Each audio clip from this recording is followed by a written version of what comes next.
If you've ever stepped foot in a Greenville Facebook group, you've seen all the comments. We're full. Stop moving here. People seem to be just a little frustrated about the influx of new people. But I think more specifically that they are frustrated with the development that doesn't seem to have a plan or the appropriate infrastructure support. So today, we are going to take an honest look from a few different angles, from actual home styles, environmental impact, gentrification, and to the most important question for you. Is the upstate of South Carolina actually able to support this much development so that you can actually make money when it's time to sell your house? When I'm saying Greenville, we mean the surrounding areas. So we're talking Greer, Taylor, Simpsonville. Now in these areas, you see all sorts of building happening, and they're by our normal builders. D.R. Horton, DRB, Ryan.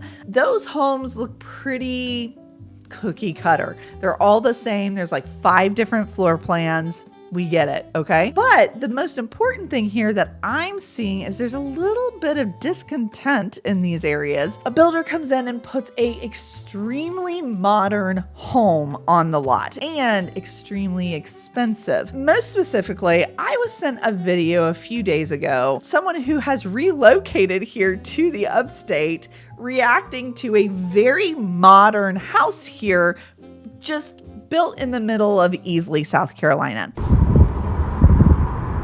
Here she goes, so you can see nice older ranchers. homes.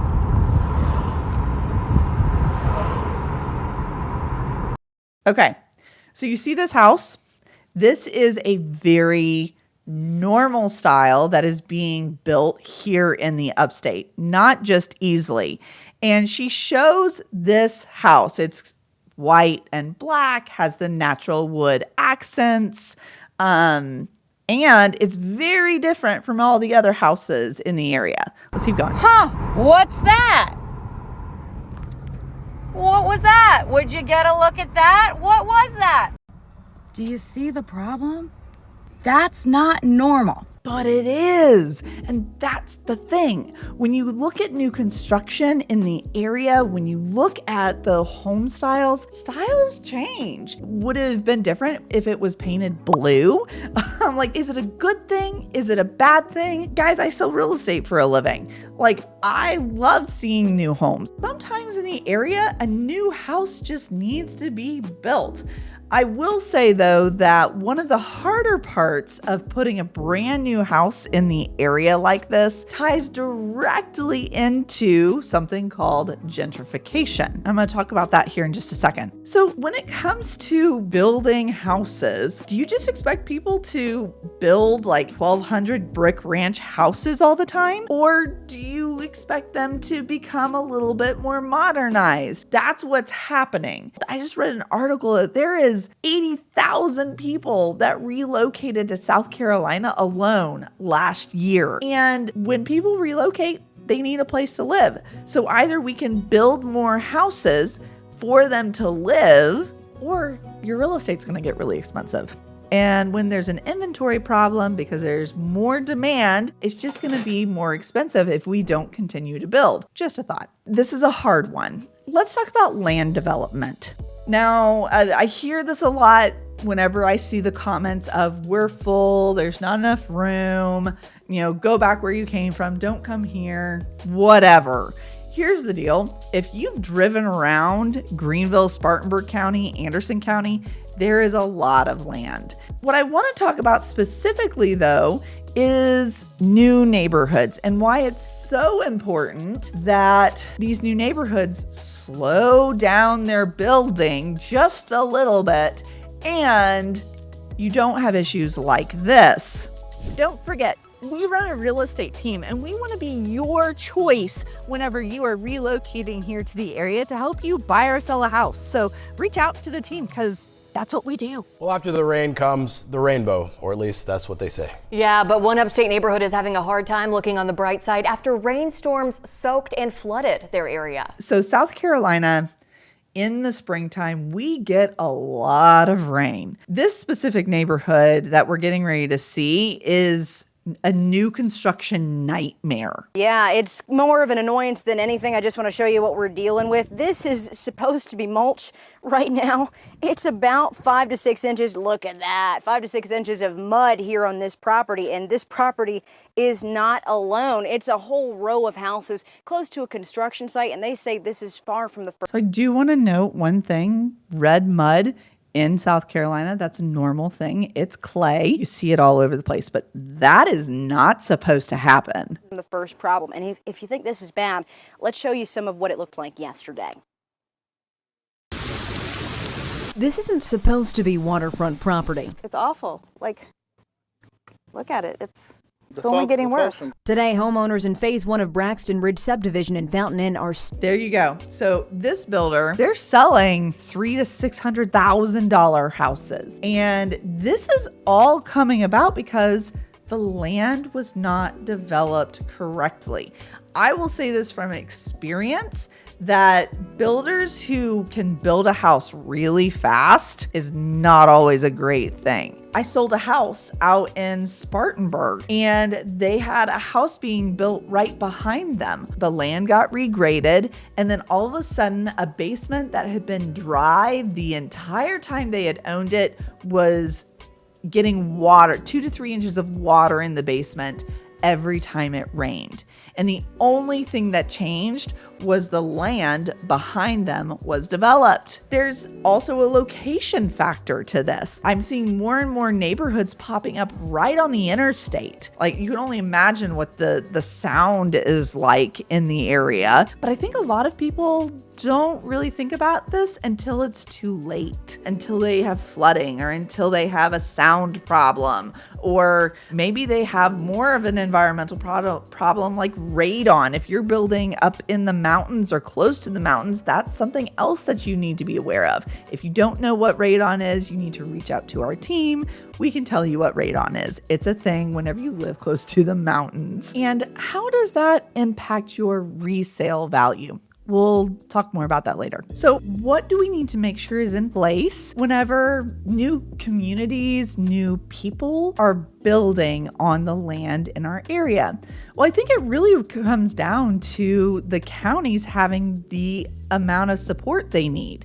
That means the inspectors that are going out and approving these large communities at every step of the way and know what they're looking at. They are skilled inspectors. Maybe this won't be a problem. Greenville's been here since the 1800s, and it really started exploding when the textile mill industry was here in Greenville. So we have homes here that are approaching or are close to 100 years old.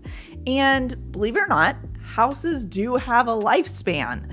So as an area is growing and there's more of a desire to live in that area, you are going to see houses taken down and new houses put up. It's called gentrification and it's happening. And you guys want to live in really cool places. You want to live in nice neighborhoods. We talked about this on a live stream recently where Greenville City actually is allocating funds to go and buy houses in the Green Line Spartanburg neighborhood. This neighborhood, it has the worst road conditions in Greenville City. The homes are old, they're in disrepair, and they're allocating funds for streetlights and sidewalks, etc. But is that enough? I mean, I remember working in Greenville City a decade ago, and the house down the street, you could see through the front door all the way through the back of the house. It was a $60,000 lot plus the house. Now that's pretty different. That same lot has a $1.2 million house on it because a builder came in and put the house there. And it's 10-minute walking distance to downtown. But then right across the street, you have this sweet old lady that's lived there forever, and she wants her community to stay the same. Downtown Greenville has completely transformed in the last 10 years. So many people want to live there. The builders have completely taken over. The people who lived there 10 years ago can't afford to live there anymore. Now, that's a very blanket statement. There are people that live there that can still afford to live there. It's fine. They're very happy with their property values now. Give you one more example. Another very popular place for people to relocate to here in the upstate is Travelers Rest. I have lived in this area my entire adult life, and my first house was $86,000 here in the Travelers Rest area. There's a specific neighborhood, Sunny Slopes and Sunny Acres. They are right outside Travelers Rest city limits. And this entire area has continued to get more expensive. You've got 1,000 square foot houses. I remember selling those for $115,000. Now the same house with very minimal upgrades, because TR is such a popular place to move, you're going to sell that house for $250,000 to $350,000. That is another example of gentrification. This is not just a TR problem. This is happening in Easley. This is happening in Greer, Simpsonville. Our local governments need to stay on top of it and make sure we're taking care of our people. People first, then grow. Like, for lack of better ways of saying this, be smart about it. I think Greenville actually hasn't done a bad job of this. They're building parks. There have been new grocery stores put in, but I think we need it more. There are areas of downtown Greenville that are still considered food deserts because there is not a good local grocery store that anyone can go to. Because let's be honest, Harris Teeter, etc., they're a little bit more high-end grocery stores.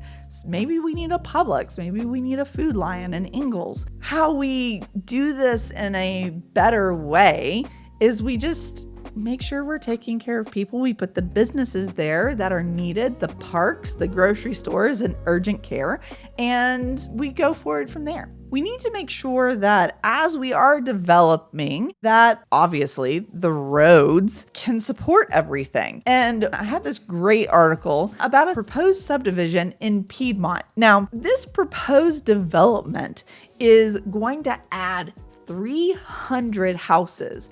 That means that you could have anywhere from 300 to 600 plus more people driving these roads in this area. Now, the Piedmont area neighbors of this development have definitely made their presence known that if the developer is going to come in and put this neighborhood here, they want to make sure that the road that is connecting this development is also taken care of. It needs to be widened. It needs to be resurfaced. There's potholes everywhere. Also, there's been another study done with the $1 billion project. The $1 billion project has been County Square. This is almost doubling the size of downtown Greenville. It is massive. And this development, it's going to be so cool. And there were concerns about this development and all of the people that it's going to attract. So Greenville County, Greenville City, they are making sure that the area actually has enough parking, has enough places for people to get out of their cars and walk safely. I think this is important, and making sure that the infrastructure that is behind it all is built correctly. Okay, let's talk about your resale value. The sad part about it is most realtors aren't going to tell you this. So listen up, lean in. Not everywhere around the upstate is necessarily going to be the best place for you to move to. Right now, we are in a market shift that is anywhere from 5 to 10 years long. We are only about 3 to 4 years in. If you are building a home right now, new construction, I would make sure that it's in an area that doesn't have a lot of new construction, or that you are building in a new construction neighborhood that is towards the end of its construction process. You're not buying in phase one and they've got 4 phases more they still have to build. Why is this important, Aubree? Well, the sad part about this is if you are buying a home in an area that you know you may be moving in the next year to 3 years, right now in the real estate market, if you have to go to resell, you might lose money. And I want to be very frank with you about that. In 2026, I have helped more people that need to sell their homes, and they are selling for less than what they purchased the house for. It's gut-wrenching. My clients are angry with me. They think I'm controlling it, but really it's not me, it's the market. When you are buying a house, that is a very large investment. So if you're buying new construction, and this is what I'm harping on just a little bit here, is I have seen more people buy new construction homes, and it's almost like buying a car at this point. You're not going to be able to sell it, make any money. You will lose money for the next few years.